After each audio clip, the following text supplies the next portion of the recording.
Hey, la la la la la. Hey, hey, hey, hey, hey.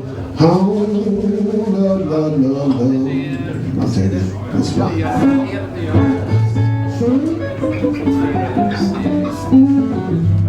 Hey.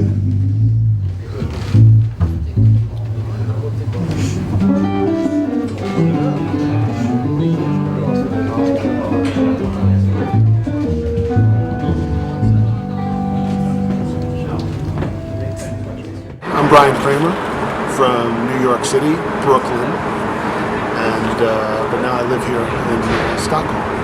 I first came to Sweden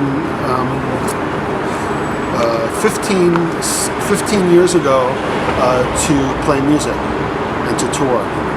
And that was the first time that I saw Stockholm and I saw Scandinavia. And it was the first time I was in Europe also. And also at the same time I met a young Swedish girl in New York. And when I came here we wound up staying together, and then I moved here with her about 8 years ago. So I've been living here for a little more than 8 years. It's when I stopped comparing America or New York to Sweden, that's when I started to relax.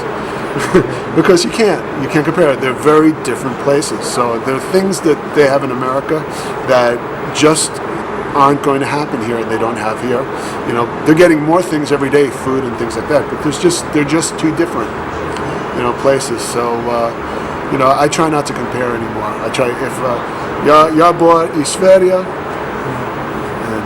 and that's that.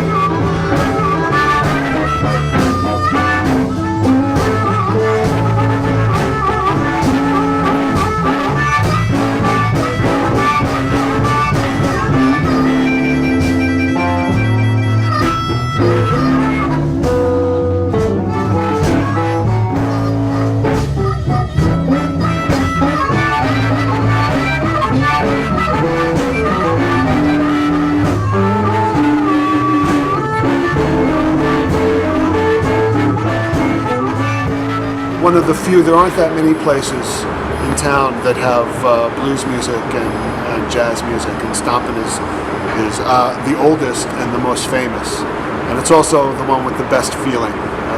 But anyway, when I first played here many years ago, and for some reason they didn't like me. The first time I played at Stampen, they said they never wanted me to play here again.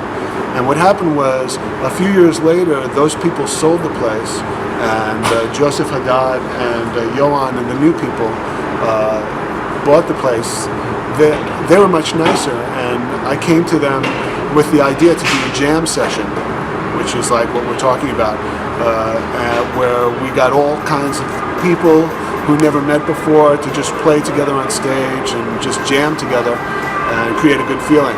From the first time we did it, it was a big success. Like, so many people came and so many people liked it. So from then until now, it's just been a great place to play and a great success.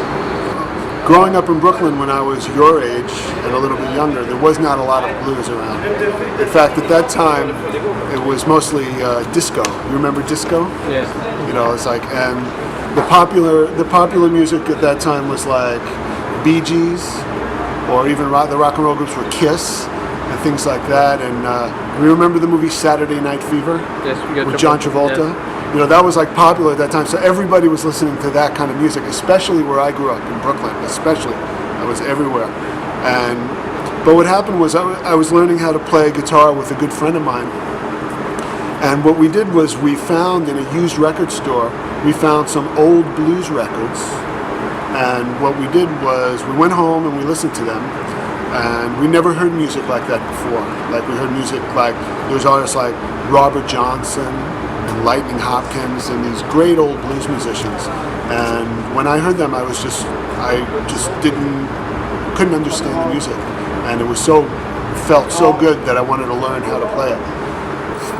I think you know, like I said, Brooklyn is a difficult place to grow up. But I started out as an artist, so I used to draw, and everybody thought I was very good as an artist.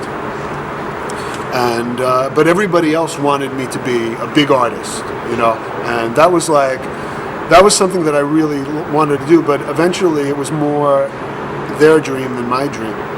But when I started playing music, the thing that hit me right away was that I could have an effect on people right away. Like when you're drawing, when you're doing music, I mean, when you're drawing, you have to basically do the picture and then show people and say, look, this is what I do, I'm an artist.